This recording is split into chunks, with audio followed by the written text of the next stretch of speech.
अस्सलाम वालेकुम नाजरीन। परवेज़ खटक नाजरीन समा न्यूज़ दे प्रोग्राम किरण नाज दे कोल इमरान खान दे सारे पोल खोल छड्डे न।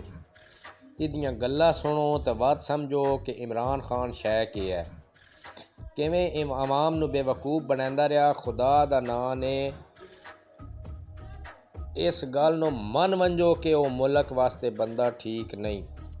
इस गल नूं समझ जाओ। खुदा तुहान अकल ते शऊर देवे।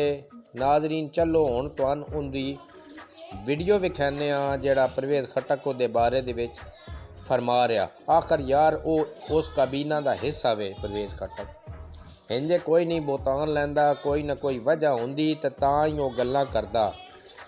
उस इतना झूठ मारो कि आवाम दी दिमाग विच वड़ वंजे कि ये वाकई ये झूठ नहीं है, सच है।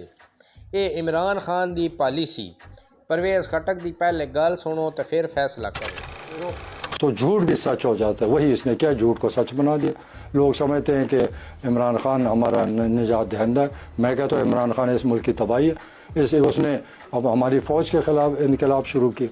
तो फ़ौज के ख़िलाफ़ इनकलाब लाना हमें हिंदुस्तान की ग़ुलामी देना चाहता है। फ़ौज जिस दिन कमज़ोर हो जाए, दहशतगर्दी बढ़ेगी, अफ़गानिस्तान हमें खा जाएगा। हमें नहीं बताया गया कि जिस दिन गिरफ़्तार होगा तो आप फ़ौज पर हमले कर दो। हाँ, जितने सीनियर लीडर्स हैं उसने अलग एक टीम बनाई थी कि जब मैं गिरफ़्तार होंगे तो फ़ौज पे हमला। हमारे तो सियासी लोग हैं, हमें कहते हैं कि वज़ीर आज़म हाउस के सामने एहतजाज करो।